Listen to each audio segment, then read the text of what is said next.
Chapter 10, aqueous solutions. We're going to try to get through this as quickly as we can. Hopefully we can do it in about an hour. We'll try to hit all the high notes and skip most of the fluff. But if you want longer or slower pace, then I've got previous semester videos that have that in them. So when we're talking about aqueous solutions, we're talking about two things that are mixed together and it's in water. So water is our solvent, and then the solute can be anything else, but usually it's a solid. When we're talking about solutions, an important quantity is solubility. How much of a thing can dissolve in a certain amount of liquid? So solubility is essentially just how much can dissolve. And you can express this in a couple of different ways. For example, the solubility of sodium chloride at 25 degrees Celsius, because it's temperature dependent, is 36 grams per 100 grams of water. So if you have 100 grams of water, you can get 36 grams of salt into that 100 grams of water, which is a lot of salt. A solution that contains 36 grams of sodium chloride per 100 grams of water is a saturated solution of sodium chloride. So if you're at the solubility limit, if you're at the maximum amount that you can have in solution, that is called saturated. So saturated means that we have the maximum amount dissolved. Saturation also shows up in like talking about color and photos and stuff. If you change the saturation, that changes like the brightness of the colors or the richness of the colors. If you have a saturated solution and you add additional solute to that saturated solution, it will not dissolve.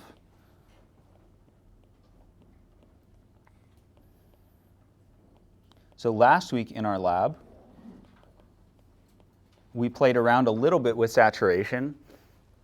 And the signal that our solution was saturated is we shook it for 3 minutes and there was still solid floating around at the bottom. That means no more was going to dissolve unless we changed the solution conditions. So that's saturated, it's our maximum solution amount. There's also unsaturated, which is just any amount less than the maximum amount. So unsaturated means less than saturated. This is a qualitative description. There's not really a number to it, just any amount that's less than the maximum. For a lot of us, if we drive, we might think of anyone who's driving slow as anyone who's driving under the maximum speed limit. The maximum speed limit is like our saturation, and unsaturated is anyone who's driving under that speed limit. That's probably not legally how we're supposed to think about it, but that's the world we live in. If you add additional solute to an unsaturated solution because there's not the maximum dissolved, more will dissolve up until it reaches that saturated limit. The same with driving cars. If you hit the maximum speed limit, you don't burst into fire, hopefully. You can go faster than that. You can speed, and lots of people do. And the same thing is true with saturation. You can also get supersaturated solution. What does super mean? Big, great, more than, right? That's also applying to saturated. So supersaturated is more than the maximum amount. This is speeding. You can only do this for so long before you get caught.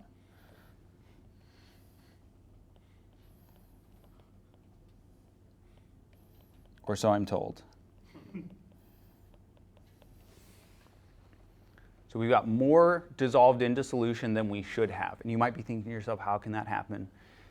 Usually this is by changing the solution conditions. If you've got a supersaturated solution, the solute will normally precipitate from a saturated solution, a supersaturated solution. Another way that we sometimes talk about this is crashing out. Sometimes it happens suddenly. It just, boom, now there's solid in our solution, because we went from supersaturated to saturated, and we sometimes call that crashing out, which is a relatable feeling.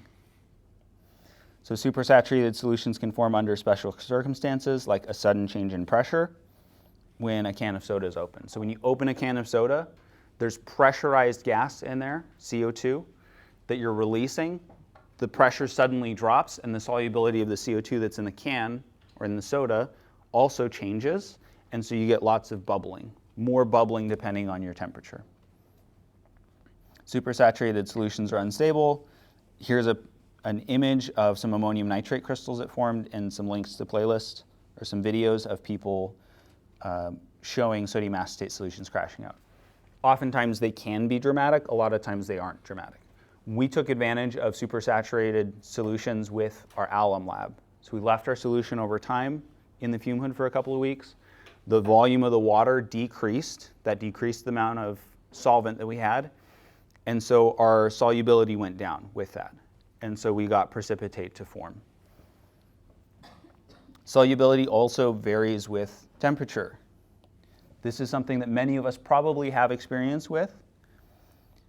The solubility of solids in water increases with increasing temperature.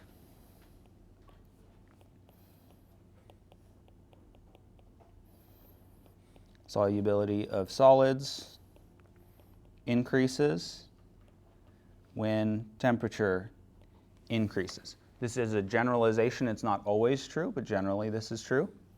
Actually, it's probably always true. The example, sugar dissolves more easily in hot tea than in iced tea. So if you've got hot water and you've got cold water and you try to dissolve the same amount of sugar into them, stirring them both equally, the hot one is going to dissolve a lot faster because it's got increased solubility for the sugar. The temperature dependence varies. So on the right, we've got some curves. We've got graphs, a graph. On the x-axis, we've got temperature. Left side, 0 degrees Celsius, right side, 100 degrees Celsius. So we're moving, increasing in temperature left to right. And then we've got our solubility, the grams of solute per 100 grams of H2O on our y-axis. We can see that for most of these slopes, except for SO2 and NH3, as we move left to right, increasing temperature, we're also seeing the solubility increase, like with NaNO3. Notice that the shape of these lines is different. Some of them are straight lines, some of them are curved lines, but generally they're increasing. So we can say generally the solubility of solids increases with when temperature increases. We don't know by how much, but it is going to change. Recrystallization is what I was talking about with our alum. So this is a common way to purify solids. That's what we did with our alum. And rock candy is one example of that. Pause to read. There's also solubility of gases in water. So a can of soda is an example of a solution in which a gas, typically carbon dioxide, is dissolved into a liquid that's water.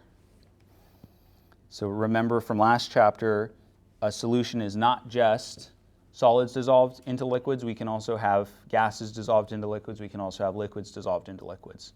Lots of different combinations we can make up. So gases are also soluble in water. Most liquids exposed to air contain some dissolved gases. Especially if you have fish, this is true. Hopefully your fish have dissolved gases in their water, otherwise you don't have fish anymore. Lake water and seawater contain dissolved oxygen. That's necessary for the survival of fish. So that's usually why there's like a little waterfall or a bubbler, is to get oxygen into the water so that your fish can breathe. Our blood also contains dissolved gases, and even our tap water contains dissolved atmospheric gases. Sometimes this is really apparent, like especially off of well water sources. I think it's more common. You pour the water out and it like looks bubbly. Maybe none of us have experienced that, but that would be an example. You can get those bubbles to go away by closing it, shaking it up, open it up, and a lot of those gases come out and it's not that weird bubbly texture. Gases in water also have a relationship with temperature. So the solubility of gases in liquids decreases with increasing temperature. So this is opposite of solids. And I've got a fun little graph that I'm going to show us that I like to draw out because I think this is a fun tool for remembering this. So opposite of solids, the solubility of gases goes down when temperature increases. Our practical example of this, which I didn't bring a demo, warm soda fizzes more than cold soda. because the solubility of the dissolved carbon dioxide decreases with the increasing temperature. So the warm soda, being at a higher temperature, is going to have lower solubility for the gases. It's going to bubble more. It's going to feel more bubbly. It's more likely to overflow on you when you open it up, especially if it's a can and not a bottle. Cold soda, more of that's going to stay dissolved. There's also some gas pressure stuff going on because the gas in the headspace, the empty space up top. So sometimes, especially with like energy drinks, I feel like, if they're really cold, you can squeeze them. They pinch in a little bit on the sides, versus if they were warm, they would be firm to the touch. You wouldn't be able to squeeze them in. We've got a similar graph here on the right side. So we've got temperature on the y, temperature on the bottom axis, the x-axis, increasing as we move left to right, and our solubility on the y-axis increasing as we move down to up. We can see that for all of these gases, we've got a relationship where when we move left to right, the solubility decreases. They're all on a curve. Helium's the flattest because it's least affected, but they're all decreasing over time.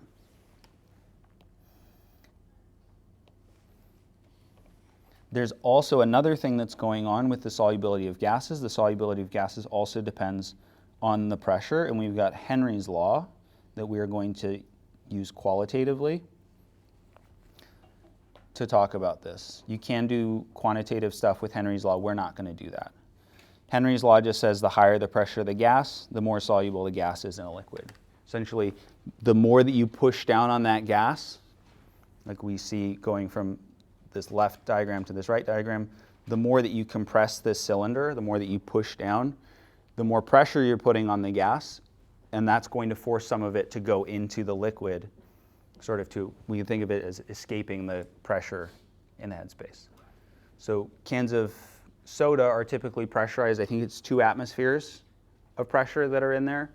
That forces the carbon dioxide to stay in the water. If you've got one of those carbonate it yourself at home things, I'm forgetting the names of the brands, but if you've got one of those where you add the CO2 in yourself, those also have to be pressurized for the carbon dioxide to go in. Now here's our one little graph that I like to draw. It's a one-axis graph, and we've got temperature as our one axis. We can also use it for energy. So if we're talking about endothermic, exothermic, this also works. We've got 3 common states of matter. What's our lowest temperature state of matter? Solids. What's our middlest temperature state of matter? Liquids.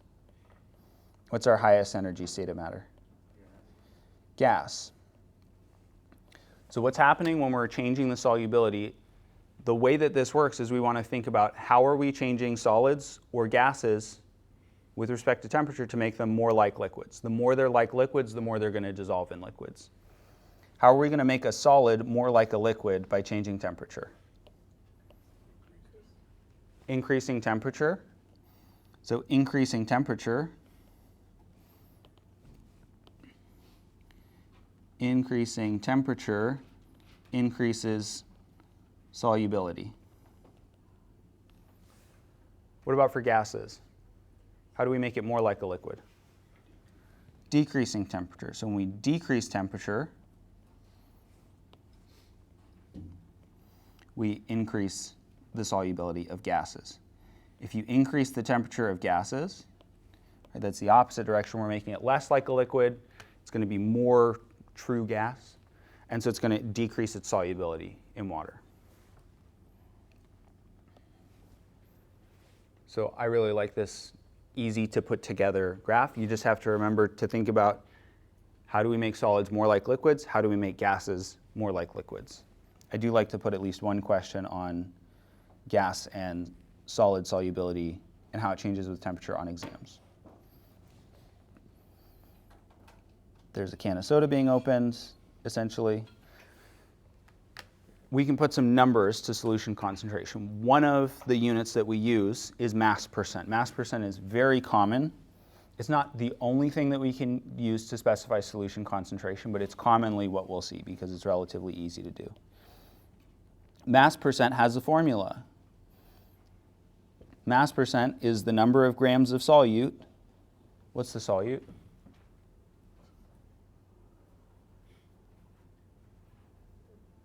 How do we define a solute? The minority. It's the minority component, or oftentimes we're just thinking of it as the solid. So minor component is our technical definition, but oftentimes we're just thinking of it as a solid if we're dissolving it in water. So minor component, often a solid, at least for us, per 100 grams of solution. And the solution is everything. This is the solute, the minority component, and the solvent. You might have multiple solutes. So it's everything, the whole mixture. A solution with a concentration of 14% by mass contains 14 grams of solute per 100 grams of solution. We've got this way that we can break down mass percent. So mass percent, mass of solute over solute plus solvent times 100%. It's got percent in it, so we're always going to multiply by 100%. Example calculation. We want to calculate the mass percent of a salt solution. It's got 12.8 grams of sodium chloride, 357.1 milliliters of water. We're going to assume the density of water is 1 gram per milliliter. The equation that we're using, percent equals mass solute over mass solution times 100%.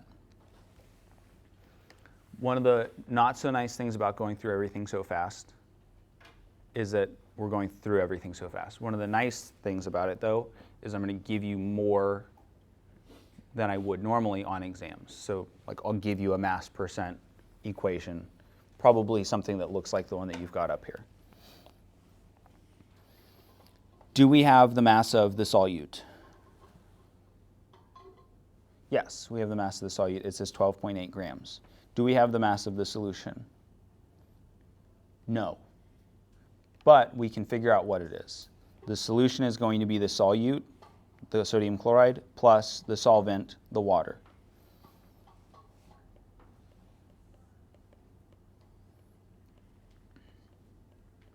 We've got 357.1 milliliters of H2O, and the density of water is given to us as 1 gram per milliliter.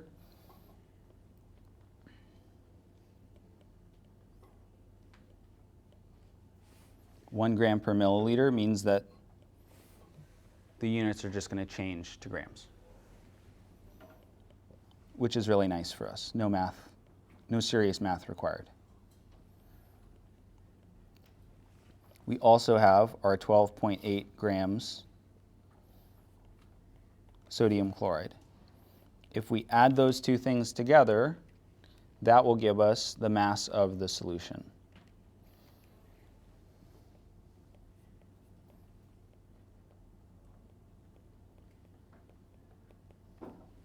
It's important to remember to add your mass of your salts, of your solute. It doesn't just disappear when you put it into the solution. It's still there, it just looks different. It's separated into its ions, or if it's sugar, it's separated into its molecules. So mass of the solute over the mass of the solution. We're going to take the 12.8 grams NaCl, divide that by our grams of solution, everything that's dissolved, and also the solvent, water in this case. 12.8 divided by 369.9 times 100. Our units are going to work out so that the grams disappear and the percent is all that's left. So this would be 3.46% sodium chloride. A lot of times when you see a percent listed on medication, cleaning products, a lot of the time they're talking about mass percent. There's also volume by volume. It's usually mass percent though. Questions about how to do that calculation? I think it's relatively straightforward as long as we remember that solution is everything that's in the mixture. There are some other commonly used units. There's parts per hundred, which is the same as percent. 100 being, of course, 100. Percent, just if you split that up, the cent part, how many cents are there in a dollar? 100. Percent just means per 100. So percent and parts per hundred are the same thing. There's also parts per million and parts per billion, ppm and ppb. There's also parts per trillion. Those are typically amounts that you would see in like pesticide residues on food, or you'd see in like pesticide contamination in your drinking water, or other concentrations of things in water. Those are grams per 1 million grams or per 1 billion grams, respectively. We're not going to really use those much. We can also use mass percent in calculations. We can use it as a conversion factor. We need to remember that there's a couple ways that we can do this. One of the ways to do it is to take your mass percent and plug it in as the number of grams over 100 grams of solution. So we'd plug in the percent, whatever our percent is on top, and then we can use it as a conversion between grams of solute and 100 grams of solution.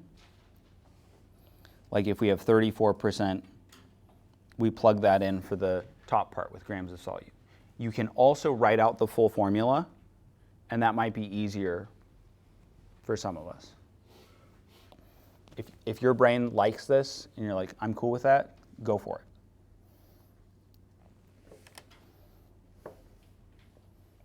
All right, we've got an example of using it as a calculation. How much sucrose in grams is contained in this many milliliters of a soft drink, a soda, containing 11.5% sucrose. We're going to assume a density of 1.04 grams per milliliter. I'd like to remind us that density is mass over volume, grams per milliliter.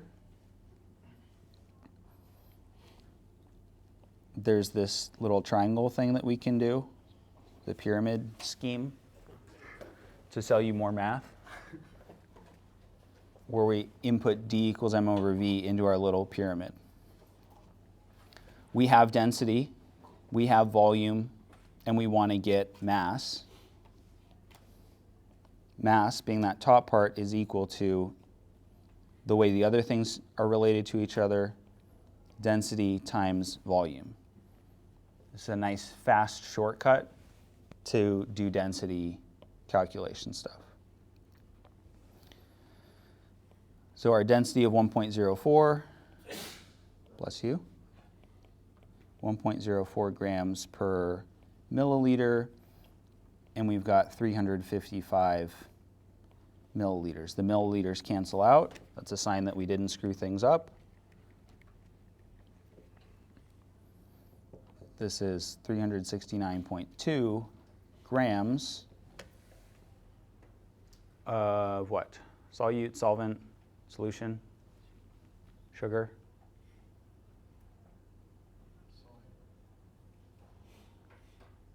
It's our soda. Is our soda going to be everything, or is it just part of the thing? Soda's everything. So 369.2 grams solution, or soda. It has sugar in it. It's a sucrose solution. But this is our grams of solution.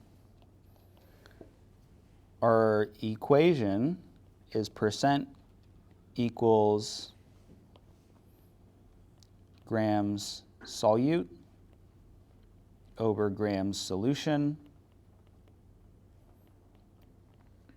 times 100%. So this is not using the method that we saw on the previous slide. This is if we just take the formula and we plug numbers and rearrange. We are trying to find sucrose in grams. Sucrose is dissolved in our soda. Sucrose is our solute. So we're finding the grams of solute. That means that we have to have everything else that's in this equation. Do we have a mass percent? Yeah, we have a mass percent. It's 11.5%. Do we have grams of solution? Yeah, we have grams of solution because I solved for it immediately. I jumped the gun a little bit. This is why we would do this calculation, to get the 369.2 grams solution. So we do some rearranging, and we find out grams of solute equals mass percent over 100% times grams solution.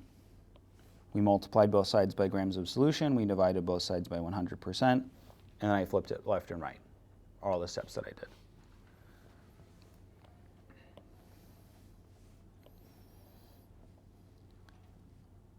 So we're going to plug in our mass percent, 11.5%, divided by 100%, which was part of our equation, times our grams of solution.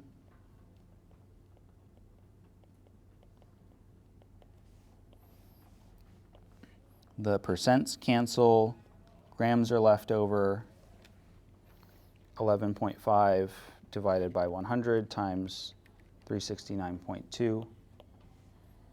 We get 42.5 grams of what? Sucrose. We could have also, if we like the dimensional analysis approach,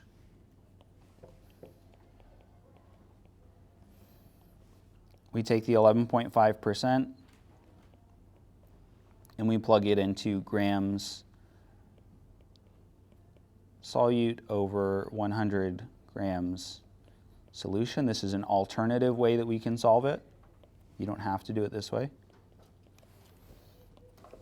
And this becomes our conversion factor. So you'd have to remember the rest of this part.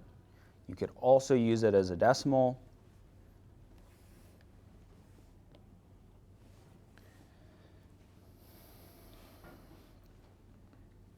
And then what we would do is we would take our 369.2 grams of solution,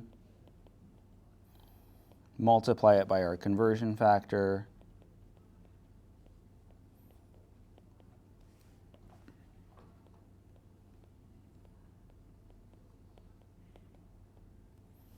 so that the grams of solution cancel. We'd be left with grams of solute. Notice that the units, the numbers parts, sorry, 11.5 over 100 times 369.2. It's the same calculation. We just got there a different way. Any questions about this problem?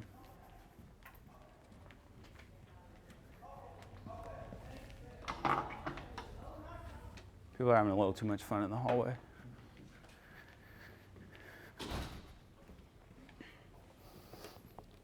There's another way that we will often see concentration expressed. We've seen concentration expressed this way, even if we didn't realize it. This has come up a couple of times in lab. Another way that we can express solution concentration is molarity. Molarity is big M. Molarity, big M. It has to be big M. It can't be little m, it has to be big M. Big M, molarity. Molarity equals moles over liters. Does this look like an equation that we've seen recently? It looks an awful lot like density equals mass over volume. It's got the same form. We can also use the pyramid method with this one. So molarity is moles over liters, and then you instantly can rearrange it to solve for whatever you want. Just cover up the thing that you are trying to find. Look at how the other two things are related. That tells you what to do, multiplication or division. It's important to note here that this is moles of solute, so like sugar or salt, over liters of solution. How much of the whole thing together do we have? We're going to use this more frequently in chemistry settings, this molarity, rather than mass percent. Here's how you would make a solution of a specific concentration. We're going to skip past that and get right into calculations. We want to calculate the molarity. Molarity is big M, and it's moles over liters. Moles of solute over liters of solution. So we need to find molarity. To find molarity, we need the moles of the solute. We need the liters of the solution. So this is a solution that we're making by putting 22.4 grams of HCl into a beaker and adding water until it gets up to a volume of 1.56 liters. Do we have moles of solute? We do not have moles of solute. Do we have anything of solute? We've got grams of solute. Can we get from grams of solute to moles of solute? We sure can. We can get from grams to moles using molar mass. And I already pre-calculated our molar mass here for us. If you don't remember how to calculate molar mass, go see Logan in his SI sessions. He'd love to go over it with you. And even if he wouldn't, he gets paid to do it. So make him work. So how many moles is it? It's 0.614. There's some other stuff. We're going to shorten that with a ... Moles HCl. Now we've got moles of our solute. Our solute is just the thing that we're dissolving. We're diluting it up to a total volume of 1.56 liters. That means that our solution, everything altogether, 1.56 liters. So this is our liters of solution. This is about as simple. It's not the simplest that we can make this type of problem, but it's pretty close. So 0.614 ... moles HCl over 1.56 liters. And we get 0.394 mole symbol, molar symbol, molarity symbol, big M, HCl. So we combine moles over liters into big M. We can also do this the other direction. You can take big M and turn it into moles over liters. So I like to say that big M molarity is 2 units in a trench coat. It's secretly 2 units stacked on top of each other, which is the form of a conversion factor. So oftentimes we're going to use molarity as a conversion factor. We can use it as a conversion factor between moles of solute and liters of solution. Molarity is moles over liters. This is the formula for calculating molarity. It also lets us substitute in, for this big M, we can substitute in moles over liters. So anytime you see big M, you can turn that into moles over liters for free, with very little brain power involved. Doesn't cost you any money, doesn't cost you much time, and then it makes it suddenly look more like a conversion factor. For example, we want to figure out how many grams of sucrose are contained in 1.95 liters of a 0.781 molar sucrose solution. So the way that we pronounce molarity when we're talking about it, reading it out, is we say that it's a molar solution, or whatever the number is, molar solution. And we can swap in moles over liters, so 0.781 moles over liters. If we're trying to get moles, because we need moles to get to grams, we need the liters to go away. To get rid of the liters, we would have to have liters on the top as well. We take 1.95 liters and we multiply it by our molarity. That'll give us our moles. So that's the dimensional analysis method of getting what we want. I'll also show us the more formulaic way of doing it.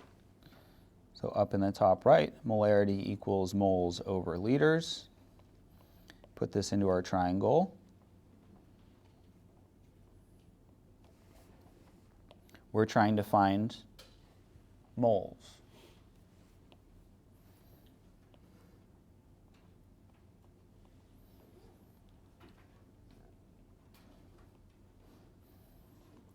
So we're going to do M, big M, times liters, which is what we did down here. So it'll get you the same result, just different ways of going about it. The triangle method works really well if you don't like doing the algebra.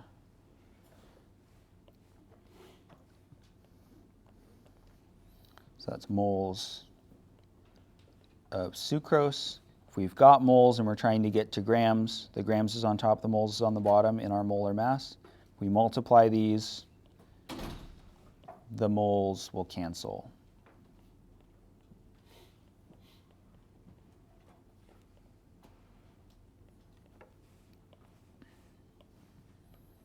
Moles cancel, we get out grams.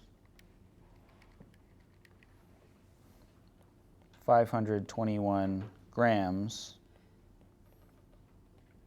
sucrose. Questions?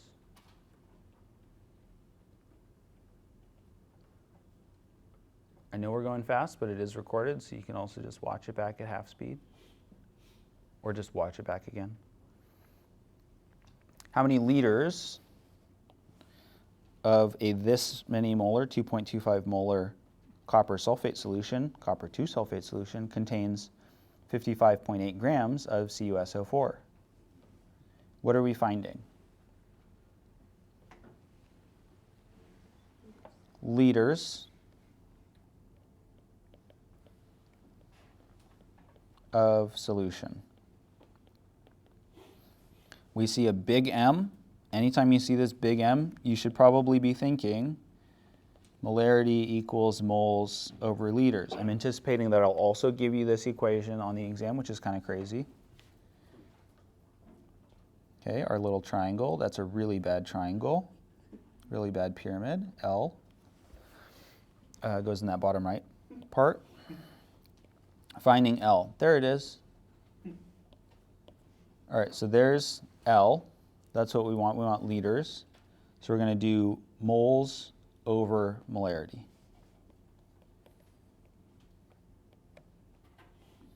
Moles over molarity. Do we have moles? No, no moles. We have grams. We can get grams and turn it into moles if we've got our molar mass, which we do.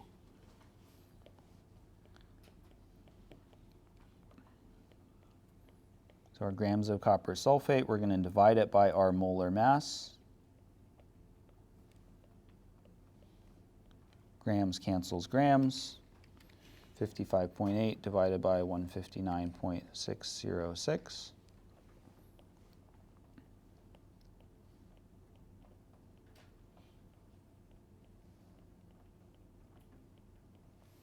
Now we've got our moles. We got the moles that we want.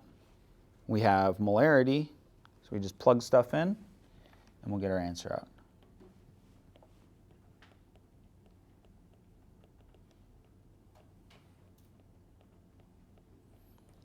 Moles CuSO4 over 2.25 big M.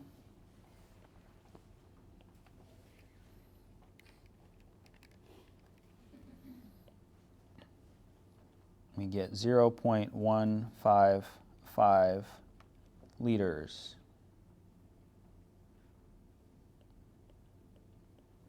Copper sulfate solution.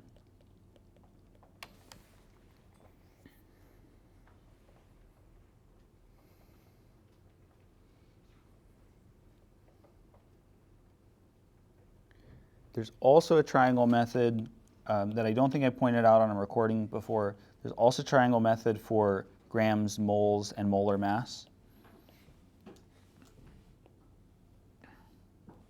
Double big M, molar mass. I'm writing it as double big M. That's not like how we would normally write it, but double big M is grams over moles. Does that look like the same form of another equation that we've used? Yep, it should. It looks like density, it looks like molarity, it looks like there's another one, but I can't remember what it is. We can also triangle method this one.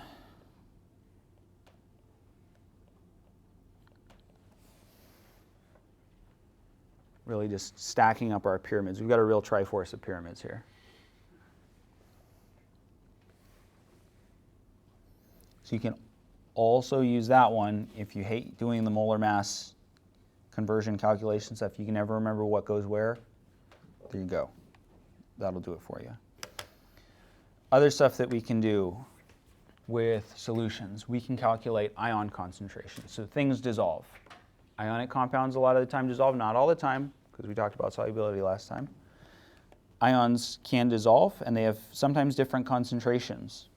When we report concentrations for a molecular solute, something like sugar, things that are made of molecules, the molecules just separate out into the solution. The solute concentration, the reported concentration, is usually the concentration of the solute as it actually exists in the solution, the way it would actually be in there if we were to zoom in to the molecular level.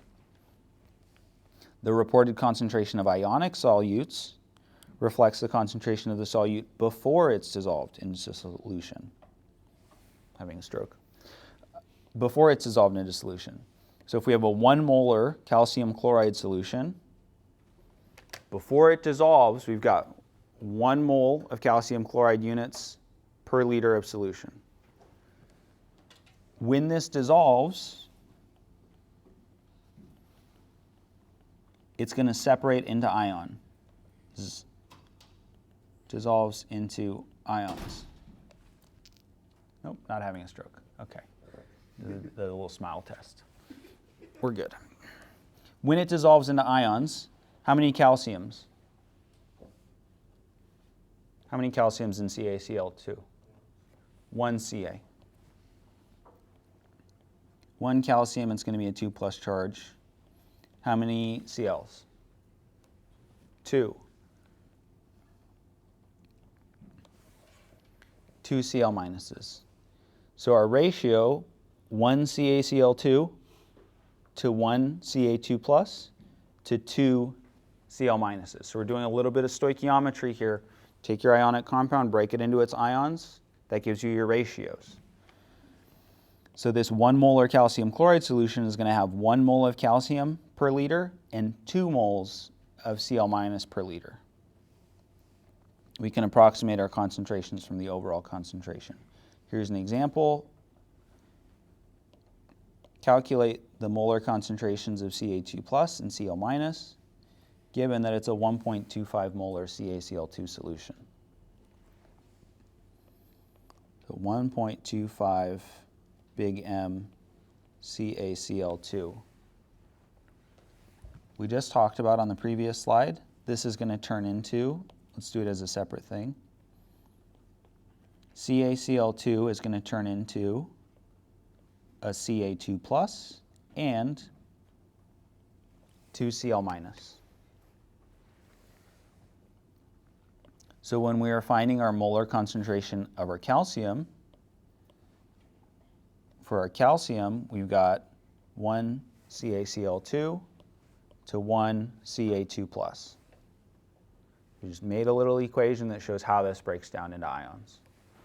And we get our stoichiometry from that. We have the CaCl2, so we put that part on the bottom. And we put the Ca2+ on the top. CaCl2 cancels. So it's going to be 1.25 molar calcium 2+. Same set of steps. for our Cl minus. But this time, if we look at our equation again, 1 CaCl2, it's always going to be one of whatever you started with, and then we've got 2 Cl minuses. So the CaCl2 still goes on the bottom because that's what we have. We want them to cross-cancel. This time we've got 2 Cl minus on top. I'm not going to give you an equation for doing this on the exam. So you have to remember how many ions come out, or how to figure out how many ions come out. So this is going to be 2.50 molar Cl minus.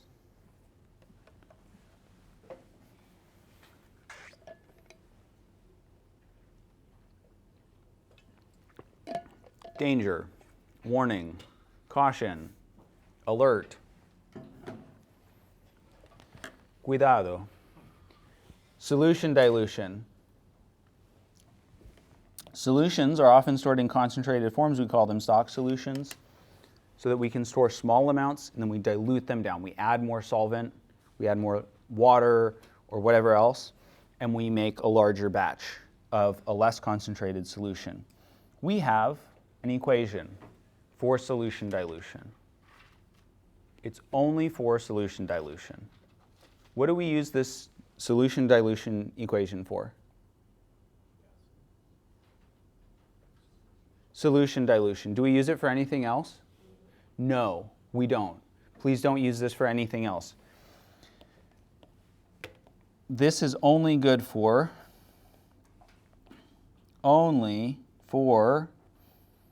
dilutions. It looks an awful lot like Boyle's law. P1V1 equals P2V2. Looks very similar. It's coincidence. M1 and V1 are the molarity of one solution. M2 and V2 are the molarity and volume of the other solution. So it works the same as our Boyle's law. We've got state 1 on the left, state 2 on the right. As long as you don't get them mixed up, it's hard to go wrong with this one. But again, only use this for dilutions. The reason I'm mentioning this, because we're going to do solution stoichiometry. You'll be tempted, because we'll have a molarity and a volume and maybe another molarity or another volume. So we'll have 3 things that look like they go in this equation. They're different chemicals. If they're different chemicals, this does not work. If the ratio is 1:1, it will work number-wise, which is why it's dangerous. If it's not 1:1, which I love to give you things that are not 1:1 on exams, if it's not 1:1, you will get it wrong. And you'll think, I did it because I used the equation. It's the wrong equation. This is great for solution dilution. That's all it's good for. Look, there's a note. Don't use it for stoichiometry. All right, now that we've had that warning, let's look at a place where we can use this, which is a solution dilution problem. How much 6 molar sodium nitrate solution should you use to make this much liters of a 1.2 molar sodium nitrate solution? We've got some things that are given to us. We've got a molarity, we've got a volume, we've got another molarity. Just like with our gas law stuff, I recommend writing these things out. So we've got a molarity, we've got a volume, we've got another molarity. That means we're finding what? Volume.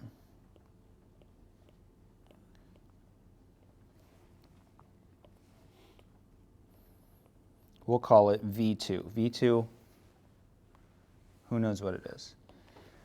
Just like with our gas law, or simple gas law stuff, we need to make sure we don't get our states 1 and our states 2 mixed up. We've got one volume. This volume goes with which of these 2 molarities, the 6 or the 1.2?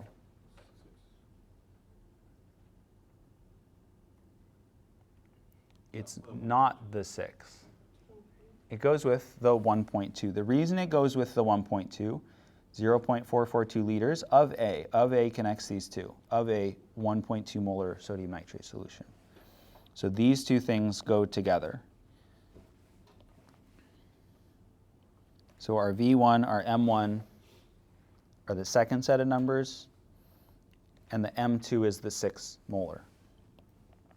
So if we're finding V2 in our equation, divide both sides by M2, cancels on the right side, flip it left and right. V2 is M1 V1 over M2, 1.2 M, 0.442 liters over 6.0 M.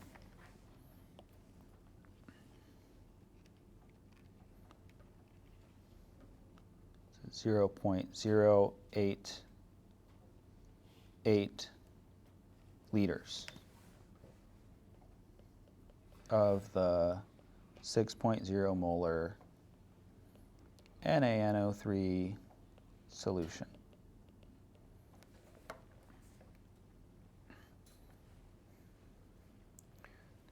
Sometimes there's also, like you have to change the units. So be mindful of your units. Sometimes it might, like, I'll give you liters and I'll ask for milliliters, or I'll give you milliliters and I'll ask for liters. So we also still need to be able to do those. This is how you would do dilutions.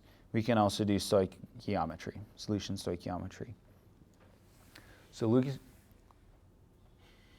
solution stoichiometry is going to look similar to our grams to moles to grams that we've used before. It's often volume liters to moles to liters. We could also do molarity to moles to molarity. There's a lot of different things that we can do here. The reason that we're calling it stoichiometry is because we've got this middle step, that's our stoichiometry part, going from moles of one thing to moles of another thing. And we're changing out the front end and the back end to use molarity is moles over liters in some form, in some way. But we have to use moles for the middle, for the stoichiometry. We'll do one example of this. What volume? What are we looking for? We're looking for volume. We've got our question word right up front. What? What means that the next thing is what we're looking for. What volume in liters of this sodium sulfate? The rest is not entirely necessary that we even read it. 0.500 big M sodium sulfate, 275 milliliters of this concentration of barium chloride.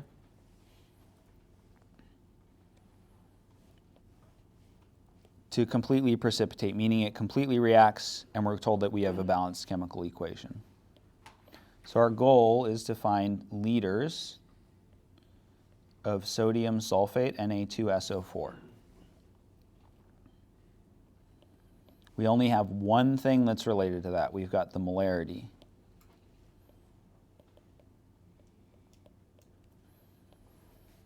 So we've got molarity. Molarity and liters are related with this equation.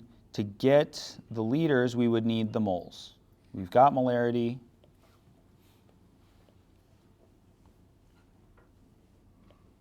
We're finding liters. So we need moles, Na2SO4.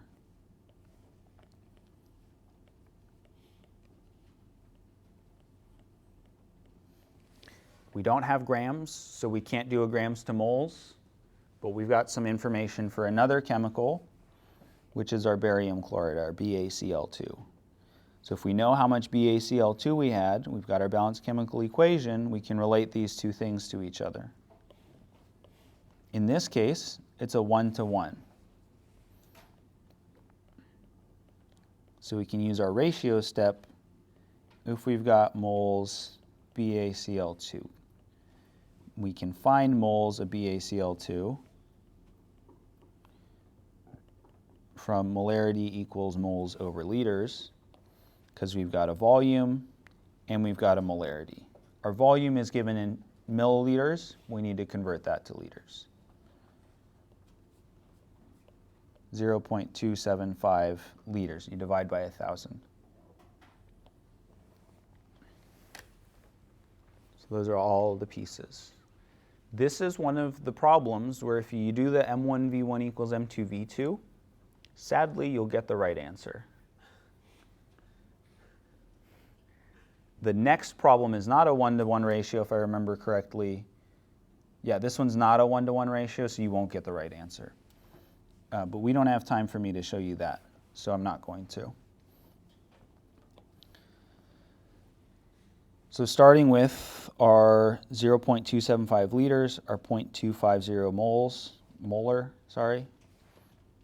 we can use molarity equals moles over liters. So we are going to do M times L to give us moles, big M times L to give us moles. 0.250 molar times 0.275 liters. So it'll give us, oh, I did 25. That looks better, 0.06875 moles BaCl2. Our ratio, BaCl2 to Na2SO4, is 1-to-1.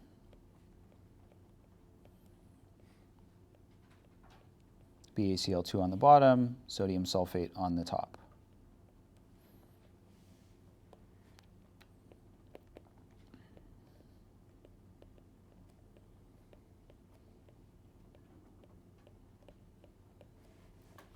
Now that we've got our moles of sodium sulfate, we can use big M equals moles over liters. We just have to use our molarity.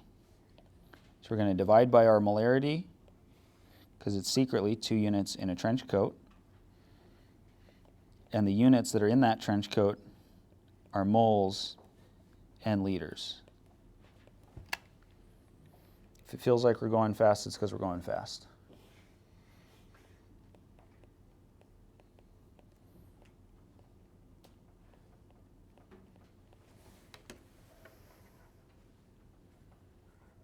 And sadly, we're not even going fast enough.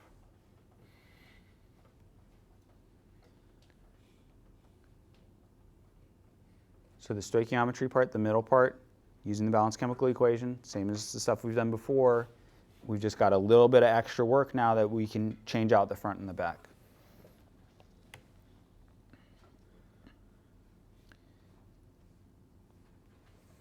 You can also use this in acid-base titrations, like we're going to be doing this week. So it's great that we're here. So a titration is when you take a solution of a known concentration, you react it with another substance in an unknown concentration.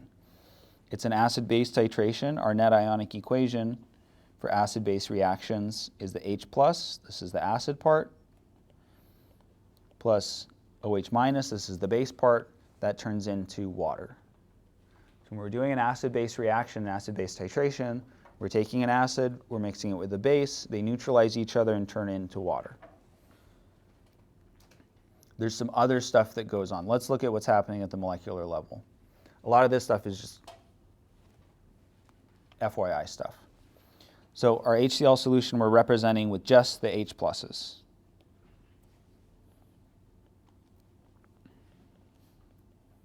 Hydrogen is represented by white dots typically.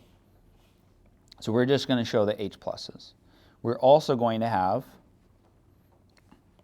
our hydroxide, our base. Base in a burette. We've used burettes before. It's been a while. A burette lets us add an amount of liquid by controlling the stopcock, and then it measures how much we dispensed, or it lets us measure how much we dispensed. We use this back in the density lab. We are also going to add an indicator. And the indicator is going to show us this fuchsia color when they've completely reacted.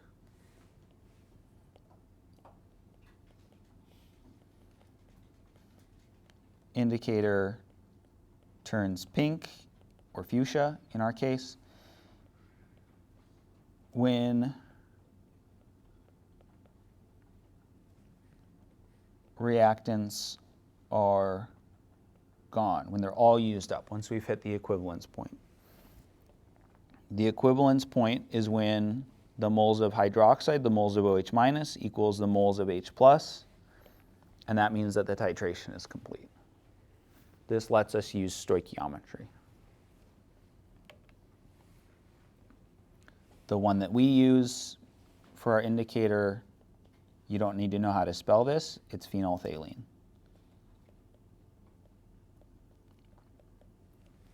Isn't chemistry fun?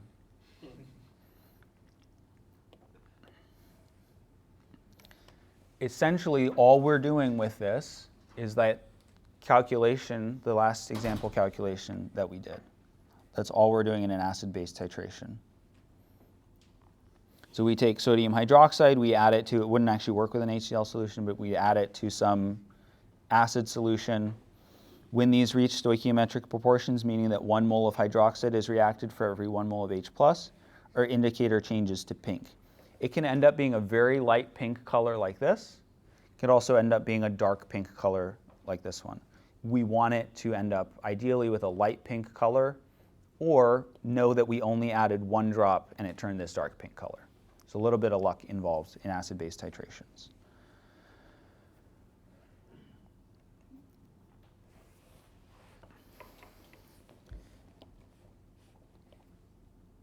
I'm going to actually skip both of these for time.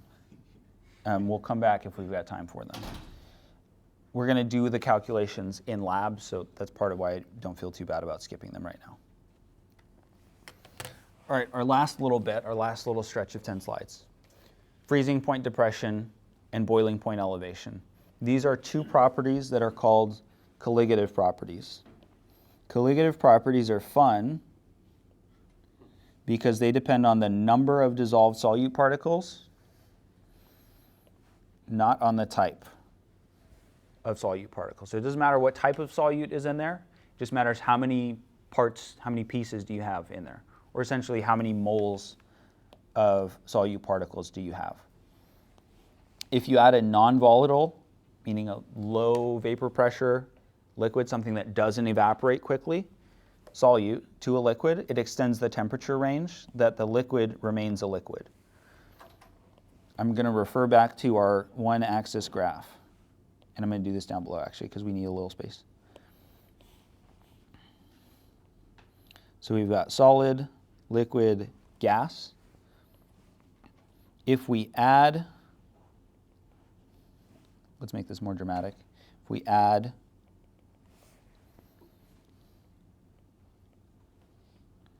the solute, the range for that liquid increases. This is what's happening with colligative properties. You add something in, add a solute, it expands the range over which the liquid is a liquid. So the boiling point goes up, boiling point elevation, and the freezing point goes down, freezing point depression. For example, adding salt to ice lowers the melting point. It also raises the boiling point by a little bit. If you add ethylene glycol or propylene glycol to water, it raises the boiling point and it lowers the freezing point. That's antifreeze. If you use just one by itself, the ethylene glycol or the water, it's not going to be quite as effective. We're going to experience deja vu in a little bit, so I'm just letting us know that. Freezing point depression is the first one that we're going to talk about. Freezing point depression isn't just feeling sad when it's cold outside. That's a different thing. Freezing point depression is lowering, that's the depression part, the freezing point of a liquid. When we talk about freezing point depression and boiling point elevation, we typically express the concentration of the solution in molality. I emphasized earlier that we're using big M for molarity. That's because molality, which is just so similar, is little m. So they look really similar. One's big M, one's little m. They're different things. I don't like molality, personally. So molality, emphasis on the second L, is little m. Molality, which I'll give us the equation for on the exam, is moles of solute. This time it's over kilograms of solvent.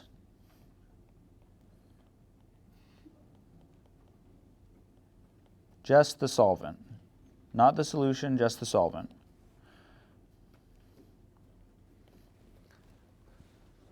So it's a little bit weird that way. We're going to do an example calculation for molality. Molality, we want to calculate molality, and I'll show us also on this slide why I don't like molality, one of the reasons I don't like molality. Molality is moles over kilograms. We're not really going to use it that much to do conversions. You can use it to do conversions. It also fits into the little pyramid method. But it's moles over kilograms. Moles solute over kilograms solvent.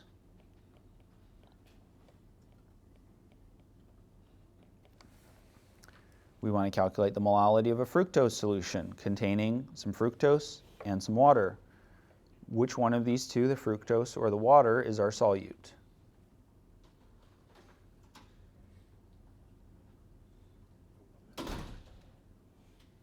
Which one is our solute?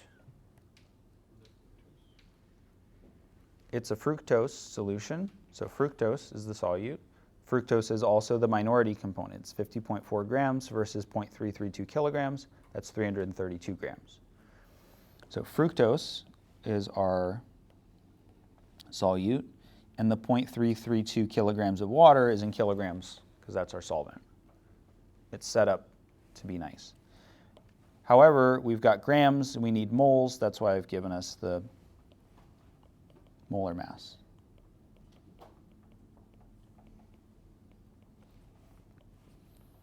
So M equals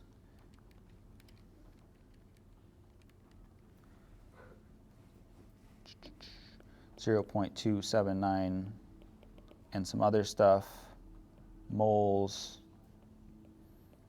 fructose, it's a sugar because it ends in ose, over kilograms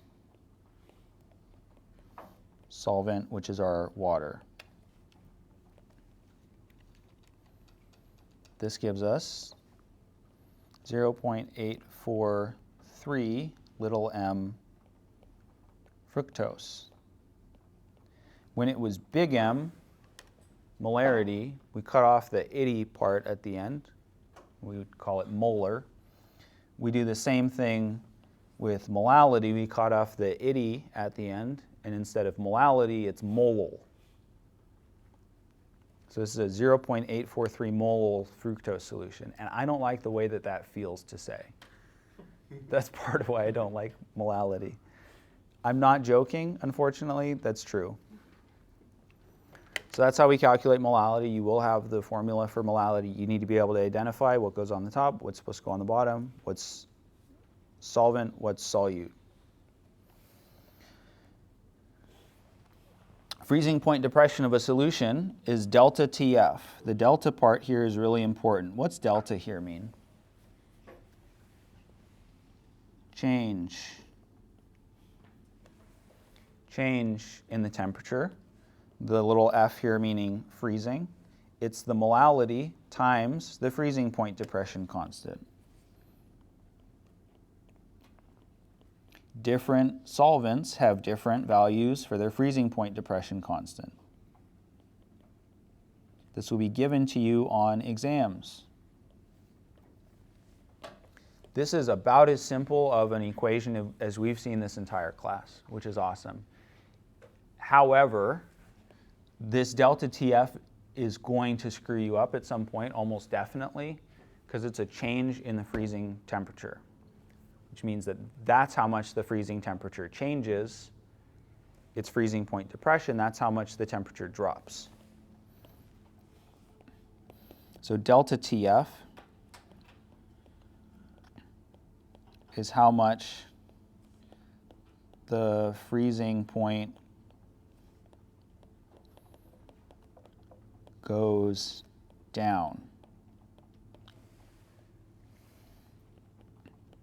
It is not the new freezing point.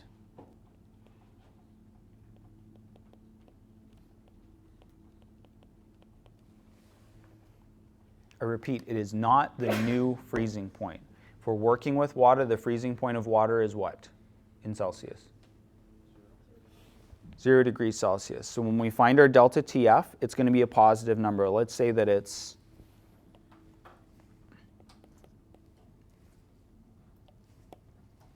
in this one, it's delta TF is 2.64 degrees Celsius. What's the freezing point?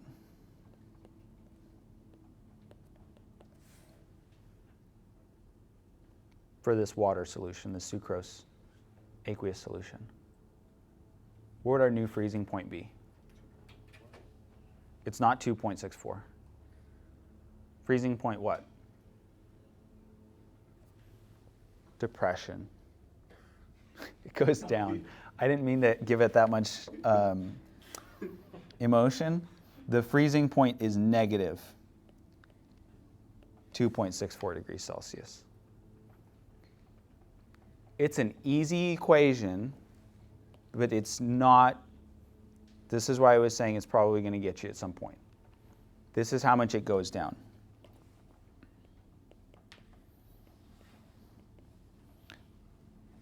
It's the, I don't have the brain power or the time to think about it, sorry.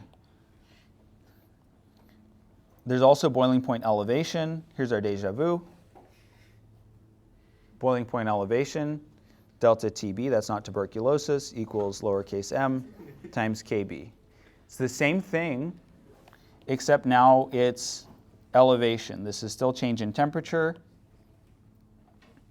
KB is a different number from KF. Delta TB is not the new boiling point.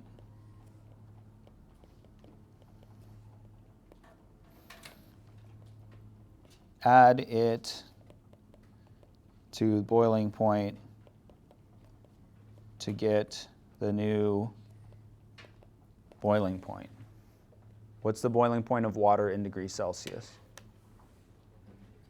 It's 100 degrees Celsius.